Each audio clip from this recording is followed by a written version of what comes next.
Excellencies, distinguished guests, participants, ladies and gentlemen. First of all, I would like the organizers for inviting me for this very important gathering as a keynote speaker this morning. My keynote speech will focus on initially about the review of existing food security situation and looking at future prospects, and also talking about our challenges. Particularly, I focus on nutrition-related matters, as this is the main theme of this gathering. As you know, the world is producing sufficient food to meet the demand of everyone. Particularly this year, we are heading for a bumper harvest of food. In fact, we are renewing world food production record this year, with about 8% production increase from last year's food harvest. In terms of wheat production, 7% increase, coarse grain 11%, and rice about 1.1% increase. Yet, the world is the home of 840 million chronic hunger population, and 63% of them live in Asia-Pacifc region, this region.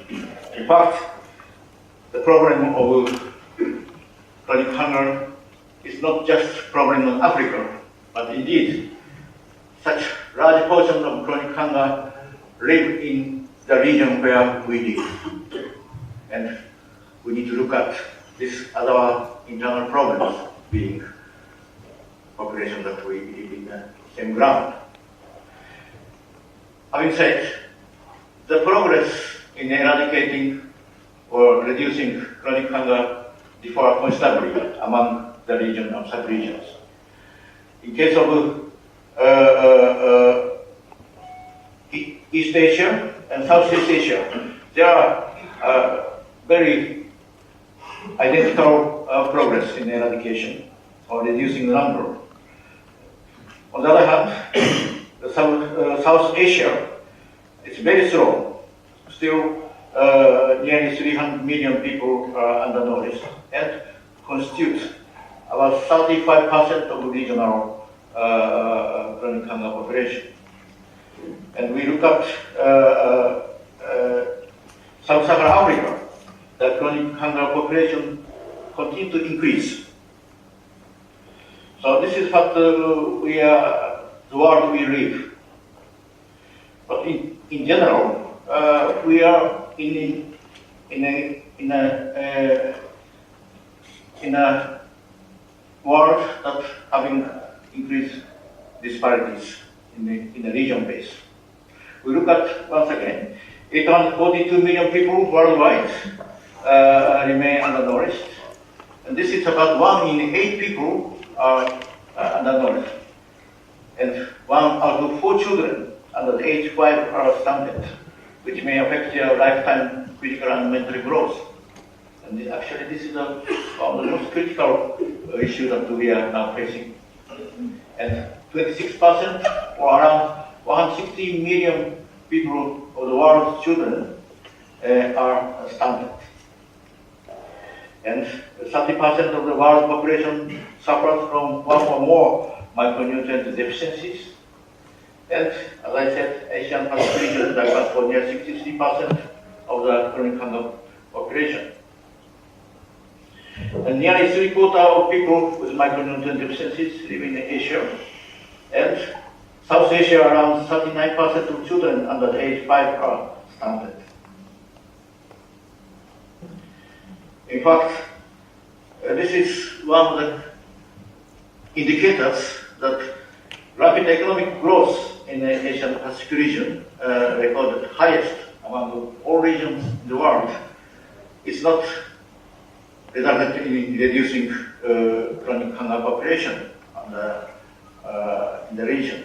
In fact, the benefit of economic growth is not equally shared by all different segments in the society, and gaps is widening between the poor and the rich. the income inequality is widening, and social equity is becoming more and more concerned.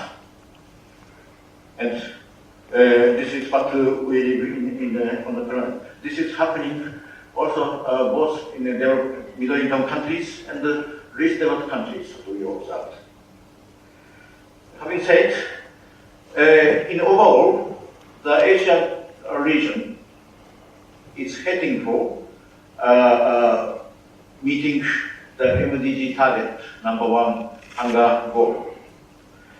1990, the base year of MDG, the chronic hunger population at that time in Asia was around 24%. And most recent data recently released by FAO World Food Program and IFAD indicates that at this moment, the proportion of chronic hunger in this region has been reduced to around 13.5%. So if we meet the base year target, the base year was 24% in 1990, and to halve this percentage to 12% by 2015, and this is the MDG target of #1 hunger goal.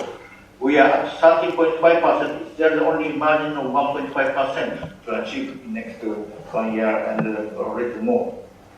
So we feel that we may be able to achieve this target if we continue to harness our collaborated efforts and double our efforts further to achieve the target.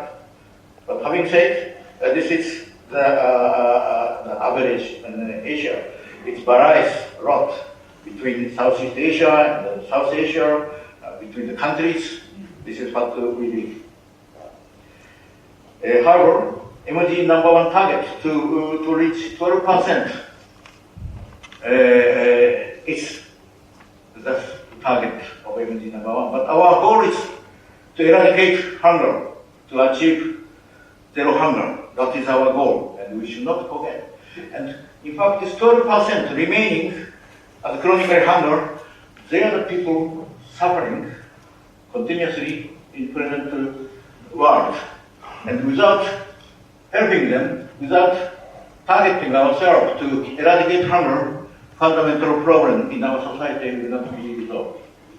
So, achieving and moving forward for zero hunger goal is such important, and we are very pleased that UN Secretary General Mr. Ban Ki-moon has launched the Hunger Challenge last year, and here in Asia, and this ESCAP building, in April 29th this year, we have launched Zero Hunger Challenge for Asia-Pacific, and we are now heading towards moving further for more concrete action at the regional and country levels.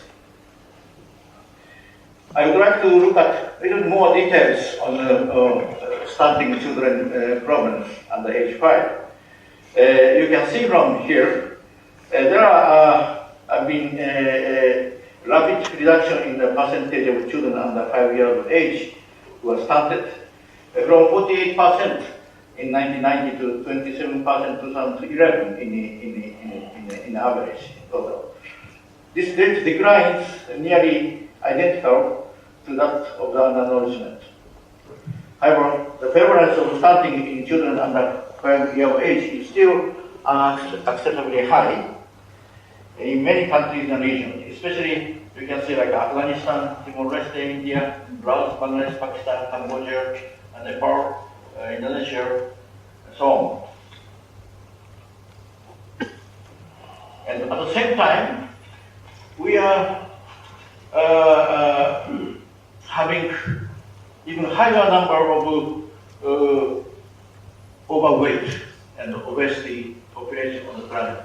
As I said, 842 million people are chronically hungry on the planet at this moment, but we have even nearly double numbers, about 1.4 billion people are suffering from overweight and obesity planet.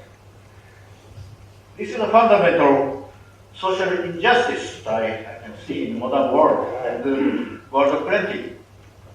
We have been trying to help each other in many ways, but still fundamental injustice remain such wide and even widening in terms of increased number of overweight and obesity.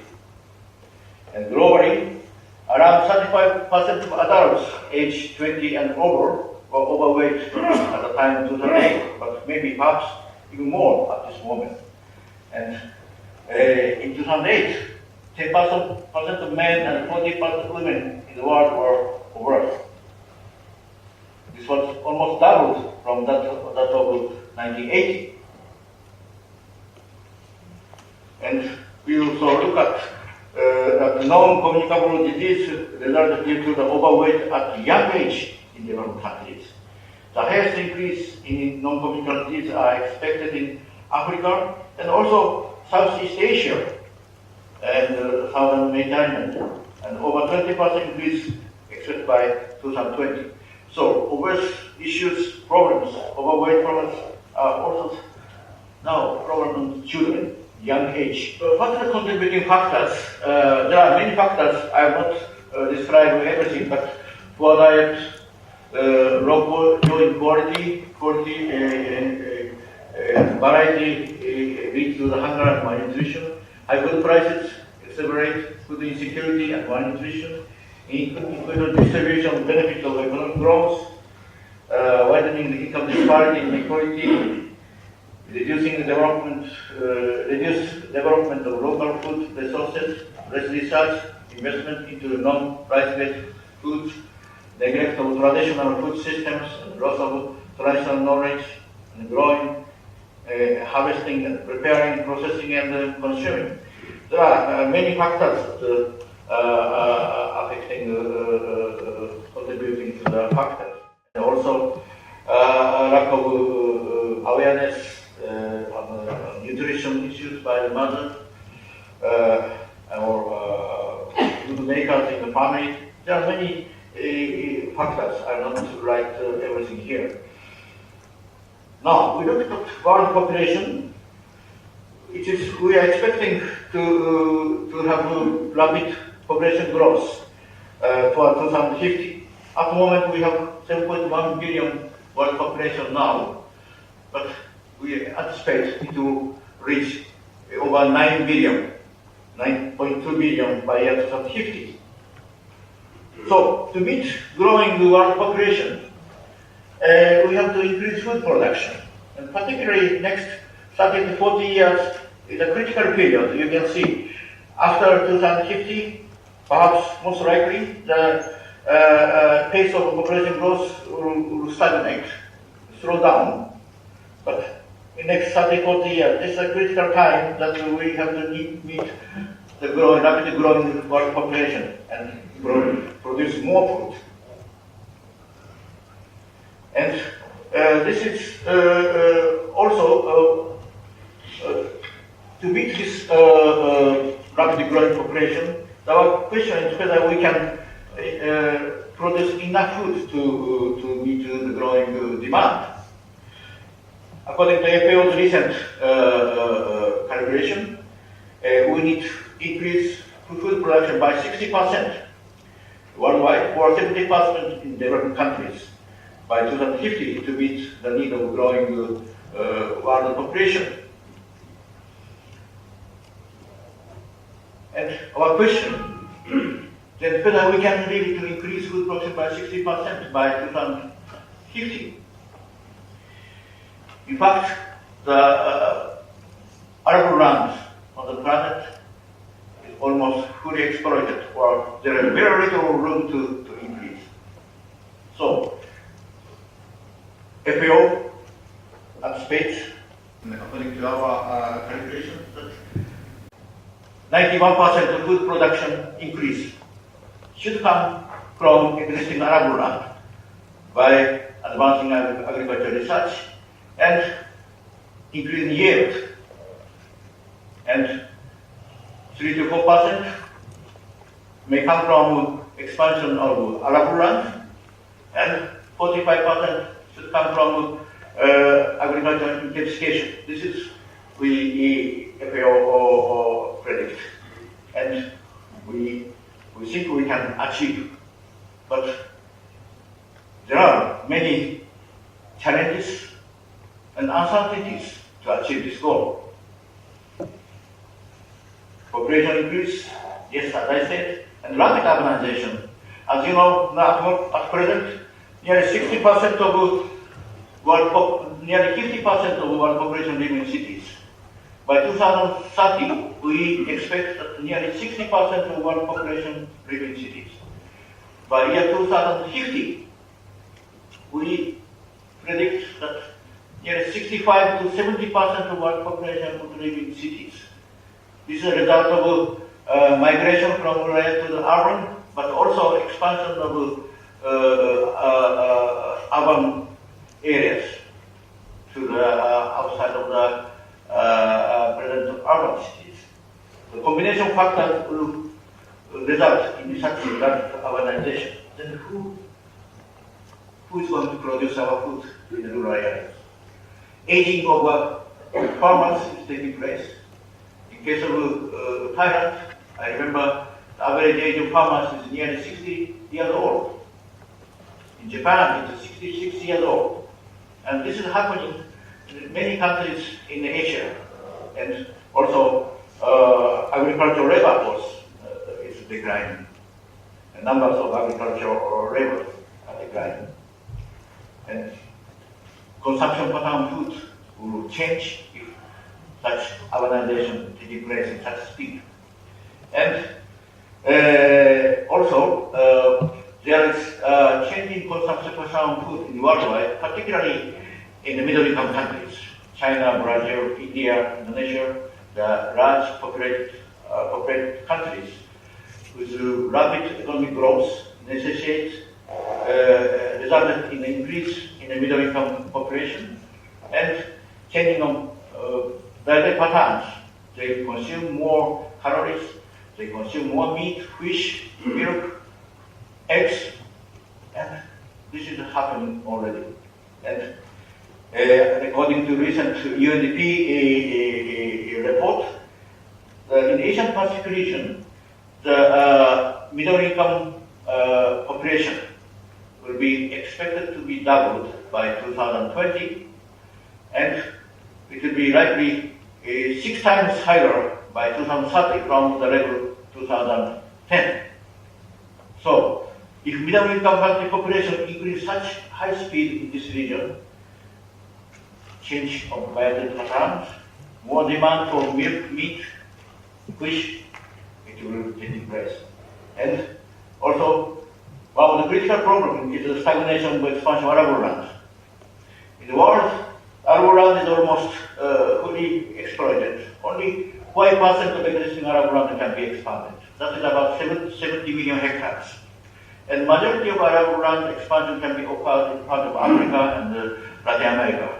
In case of Asia, the arable land is almost fully exploited, or some area expand, or some area decline. So in total, nearly zero. And like some countries like China and Vietnam, the size of arable land started to decline.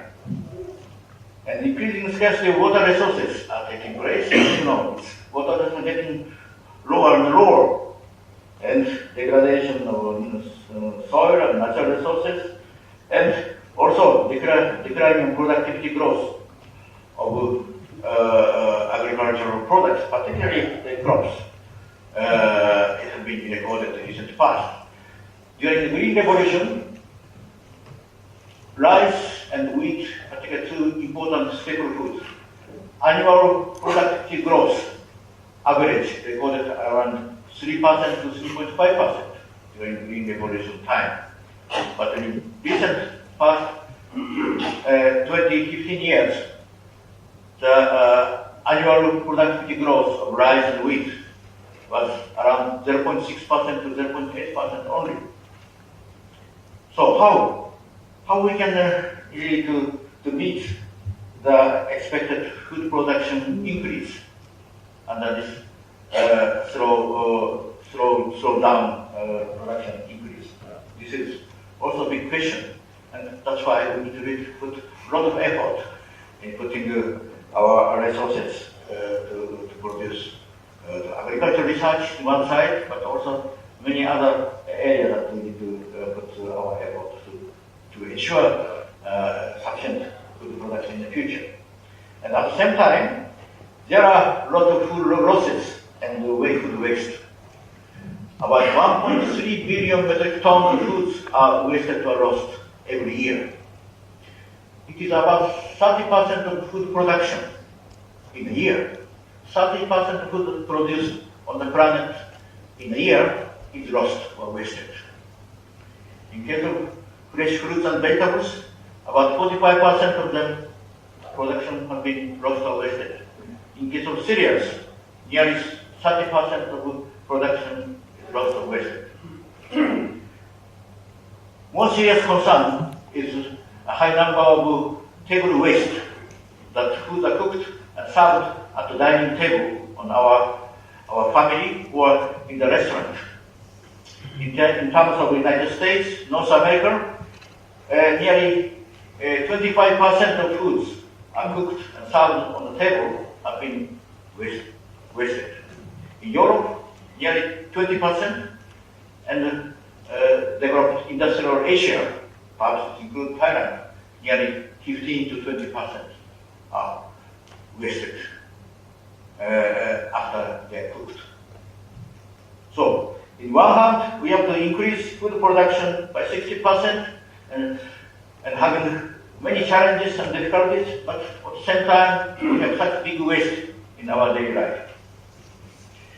And we need to look at also the uncertainties on bioenergy development.